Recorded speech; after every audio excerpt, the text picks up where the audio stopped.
कांवड़ यात्रा पे सारे ढाबों में, सारी दुकानों में या खाद्य पदार्थ की सामग्री बेचने वाले रोड साइड वेंडर्स को अब अपने नामों की तख्ती अपने संस्थानों पर, दुकानों पर या अपने ठेलों पर लगानी होगी।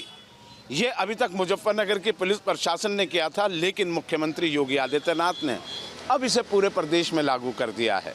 मेरे साथ वो लोग हैं जिनके प्रतिष्ठान और घर NH 58 पर यानी कि दिल्ली रोड पर, और कांवड़ को वो कई सालों से देखते आ रहे हैं। ये पहली बार है जब इस तरीके का ये आदेश लागू किया गया है।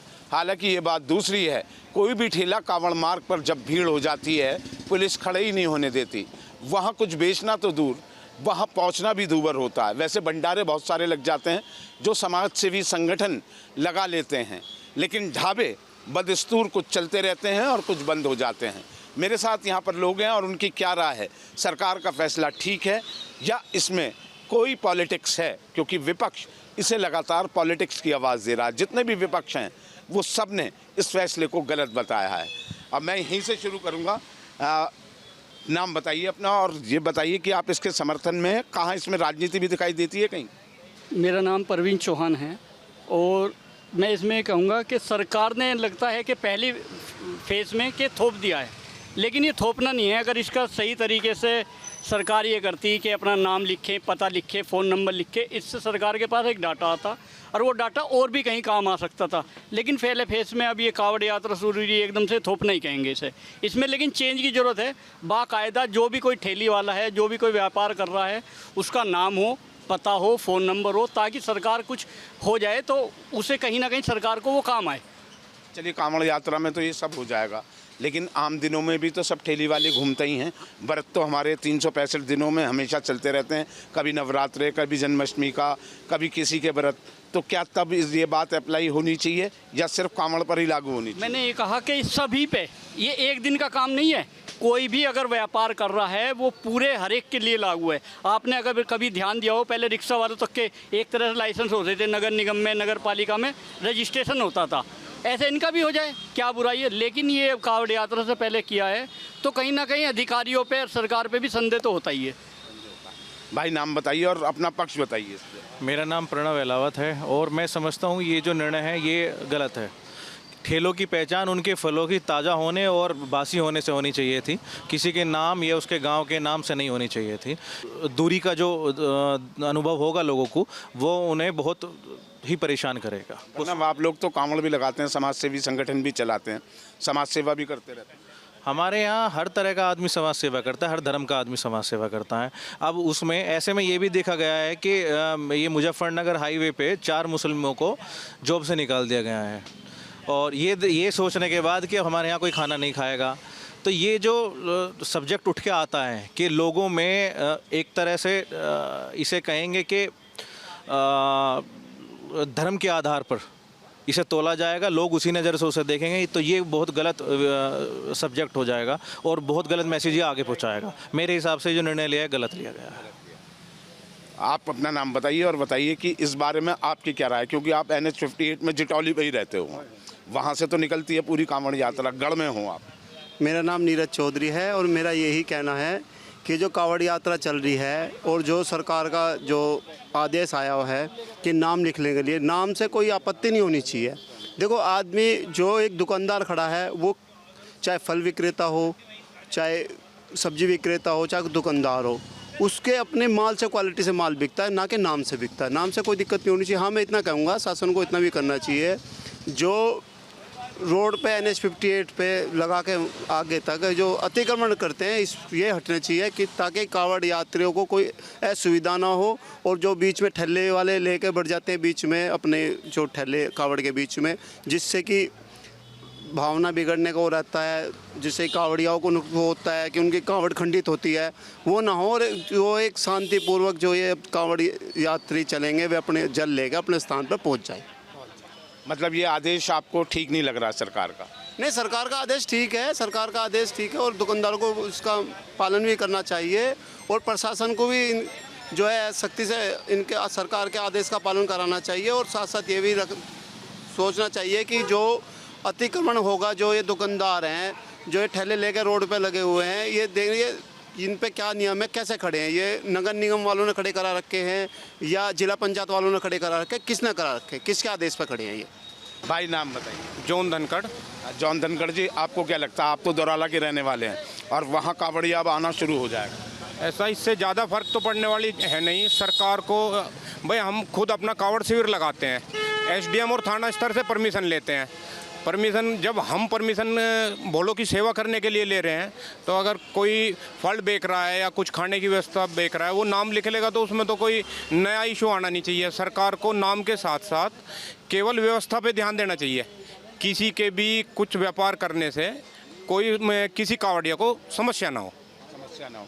अब वैसे नाम लिखने का जो ये फैसला, जो ये बात आ रही है, ढाबे दूसरे नाम से चलाते हैं, मुस्लिम चलाते हैं, उसमें कांवड़ियों का धर्म भ्रष्ट हो सकता है, ये बात कही जा रही है। इससे सहमत हैं? क्योंकि NH 58 पर आपका कारोबार भी है।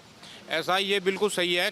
बहुत बार देखा गया है कि कुछ लोग मानसिक रोगी हैं, कुछ इस तरह के लोग हैं जो केवल मानसिक रोग की वजह से सबको परेशान करते हैं, फिर वो एक बड़े उपद्रव का कारण बन जाता है। अगर किसी को पता चलता है, अगर कावड़ियों में तो इतने सेंसिटिव होते हैं कि अगर ज़रा सा कुछ होगा तो कोई बड़ा हादसा ना हो, इसलिए सरकार का सही है, बिल्कुल सही डिसीजन सही है।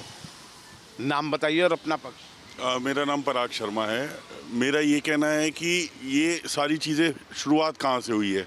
अगर मैं थोड़ा सा पीछे ले जाऊँ तो आपको बताता हूँ, ये सोशल मीडिया पे इतने वीडियो आए जिसमें खाने में थूकते हुए दिख रहे हैं, फलों पे थूकते हुए दिख रहे हैं। आप खुद जानते हैं कि ये कांवड़ कितना बड़ा श्रद्धा का केंद्र है और लाखों करोड़ों कांवड़िए इस दौरान आते हैं। तो अगर ऐसा इन्होंने करा है तो केवल लोगों को सजग करा है। अच्छा, वो पर्टिकुलर एक ही समाज है जो इस तरीके की हरकत कर रहा है, तो उनको उजागर किया गया है। इसके माध्यम से बताया गया है कि हाँ ये इसका है। अब ये तो श्रद्धा की उस बंदे के ऊपर डिपेंड करता है, वो वहाँ से कुछ लेना चाहे या न लेना चाहे।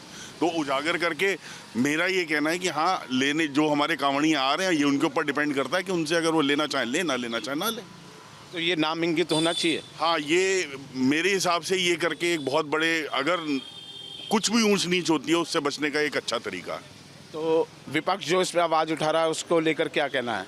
नहीं, इस समय तो देखो जी, चुनाव का समय है, मुद्दा गर्म है, विपक्ष तो आवाज़ उठाएगा ही, उसको क्या। ये चुनाव को लेकर सरकार पे भी अगर ये लगाया जाए, पर इसमें आप श्रद्धा भी तो देखोगे ना, दोनों चीज़ें देखी जाएंगी। आप श्रद्धा नहीं देखोगे उसमें, चुनाव विपक्षी विपक्ष देखोगे। सोचना तो इस बात को भी चाहिए ना, है तो ये श्रद्धा का भी मुद्दा। भाई क्या नाम है पूरा आपका? मेरा नाम इस्लाम मलिक एडवोकेट है सर। तो वकील साहब, आपको क्या लगता है इस्लाम साहब, अब जो है इस्लाम, पप्पू, डब्बू, सबको अपनी कास्ट भी लिखनी होगी, अपने नाम, और काफ़ी ये देखा गया है कि हिंदू नाम से मुस्लिम ढाबे चला रहे हैं, ये आपको टेक्निकली सही लगता है या गलत लगता है एज ए वकील? देखिए, किसी नाम से ढाबा चलाना कोई गलत नहीं है। आप अगर इंटरनेशनल लेवल पर देखें, इंडोनेशिया की जो विमान कंपनी, उसका नाम गरुड़ एयरलाइंस है। पूरा हिंदुस्तान अप्रिशिएट करता है, साहब इंडोनेशिया में देखिए कैसे मुस्लिम है, गरुड़।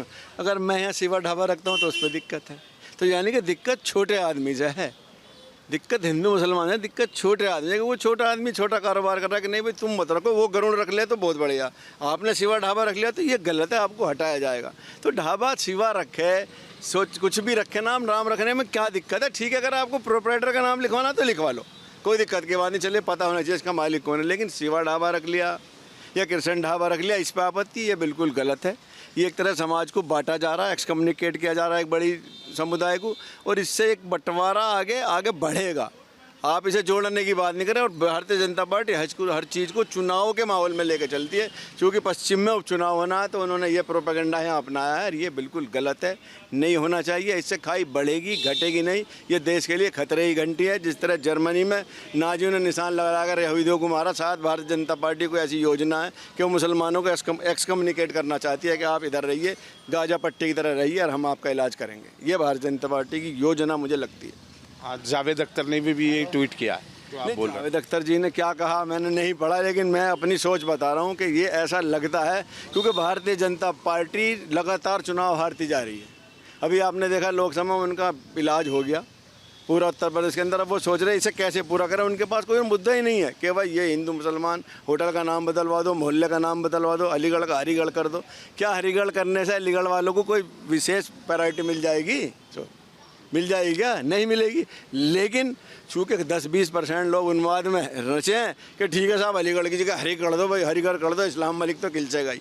तो ये इस तरह की योजना भारतीय जनता पार्टी है, लेकिन जनता इनके इरादों को भाप चुकी है और इनका इलाज जनता आने वाले उपचुनाव में भी करेगी। 10 की 10 सीट भारतीय जनता पार्टी हारेगी, चाहे शिवा ढाबा हटवा ले, चाहे मुस्लिम हटवा ले, चाहे इरफान लिखवा ले, चाहे इमरान लिखवा ले, होना कुछ नहीं। भाई पूरा नाम क्या लिखते हैं? मनोज जटोली। आप लोग तो कांवड़ सेवा शिविर लगाते रहे? हाँ लगता है, हमारे गांव में भी लगता है। अच्छा, आज तक जो इस फैसले को आप किस तरीके से देख रहे हैं? नहीं, इस फैसले की तो कोई खास ज़रूरत नहीं थी, क्योंकि वहाँ तो प्रमाण पत्र तो रहे ही हर दुकान पे। और ठेलों से तो फल सब कौम के लोग बेच रहे, हिंदू भी मुसलमान भी। काफ़ी मुस्लिम सेवा कर रहा है, हमारे गांव में भी भंडारा करवाए मुसलमान हमारे साथ रहे, सेवा कर रहे। ये तो एक राजनीतिक स्टंट है लगभग। कोई नहीं, लोग बाग समझ गए भाजपा के पास कोई एजेंडा नहीं है, भाजपा इस एजेंडे के बिना जीत नहीं सकती। काम की बात नहीं करनी ना, विकास की बात नहीं करनी, रोजगार की नहीं करनी, इन्हीं मुद्दों में लोगों को उलझाना चाह रही। ये इसी तरह का एजेंडा है चुनाव से पहले। तो आपको लगता है कि ये नाम पूछ के जो मुजफ्फरनगर में हुआ, मुख्यमंत्री ने पूरे प्रदेश में लागू कर दिया है, इसकी कोई ज़रूरत नहीं थी? ऐसी खास ज़रूरत तो कुछ है नहीं, सदियों से चला आ रहा, सदियों से प्यार से लोग रह रहे, प्यार से यात्रा हो रही, कोई दिक्कत ही नहीं आ रही यात्रा में। कभी तो यात्रा में तो कोई दिक्कत आई नहीं। मुस्लिम लोग भी सेवा करते हैं, भंडारे लगाते हैं, याकूब वगैरह इधर सब लगावे, हापुड़ रोड पे भी, मुजफ्फरनगर में भी। ये तो सेवा है, ये तो हम मान लिया हाजियों की सेवा करते हैं, वे हमारे कावड़ियों की सेवा कर रहे हैं, इसमें क्यों द्वेष बांटना, नाम वाम से क्या होना। तो क्या पैटर्न रहता है? जैसे कावड़िए निकलते हैं तो ढाबों पे ज़्यादा खाना खाते हैं या भंडारों में खाते हैं, जो अपने ही समाज के लोग लगाते हैं भंडारा? ज़्यादातर भंडारों भी खावे हैं, बहुत से जो मजबूत घर से लोग हैं वे अपना होटलों में खाना खाना। कि भंडारे का नहीं? हाँ, भंडारे का कम खावे, चलो अपने होटल में खाना, भीड़ रहा है भंडारों पे इस वजह से। लेकिन कोई ऐसी ज़रूरत नहीं थी इस चीज़ की। बात प्रशासन को ध्यान देना चाहिए, गलत लोग गतिविधि ना कर दें, गलत लोग ना घुस जाए इसमें, बदतमीजी ना हो जाए, इस पर ध्यान देवे इसके मुकाबले। सुविधाएं ज़्यादा बढ़ा। हाँ, और जरा एक डीजे वीजे पे जो डीजे का सांग रच रहे बहुत बड़ा हैवी। एक कोई कावड़ के बारे में बता रहे, कावड़ आ रही, रुकते रुकते यहाँ तक पहुँच लियो मेरठ तक, उसे ढूंढ नहीं पाए उसके मालिक को। कोई छत्तीसगढ़ से चली है कोई, उनका मुकाबले की वीडियो आ रही कि मुकाबला होगा यूपी वालों का उनका। ये ऐसी चीज़ों को ऊपर रोक लगानी चाहिए, ना कि ऐसे काम करने चाहिए। अच्छा, कितनी परेशानी होती है कि जिस तरीके का डीजे बहुत फुल साउंड में बनता है, जो सड़क के किनारे रहने वाले लोग हैं उसे कितनी परेशानी होती है इस तेज वॉइस से? काफ़ी परेशानी होती है। छोटे छोटे बच्चे भी हैं पड़ोस में, जहाँ को निकल के जा रहे हैं, किसी गांव के बीच में सड़क आ रही है या शहर के बीच में हो रही, वहाँ छोटे बच्चे हैं, बुजुर्ग हैं, हार्ट की दिक्कत है, हार्ट के मरीज हैं लोग, परेशानी होती है बहुत ज़्यादा। डीजे को स्लो आवाज़ में बजना चाहिए और छोटे होने चाहिए। कुल मिलाकर ये वो राय है जो सब लोग चाहते हैं कि जो काम होना चाहिए वो हो, लेकिन फ़िलहाल सरकार ने ये मेंशन कर दिया है कि अब सबको अपने नाम लिखने पड़ेंगे और बताना पड़ेगा कि वो कहाँ से हैं, कैसे हैं और कौन हैं। ये आदेश अभी तक तो सरकार ने जारी कर दिया है, लेकिन धरातल पर उसकी अभी तक कोई भी किसी भी प्रशासन ने उसकी नुमाइंदगी नहीं कराई है, यानी कि वो लागू नहीं कराया, ना ही उसकी घोषणा की गई है। आज अगर हम कहीं गए तो सब पहले की तरह चलता मिला।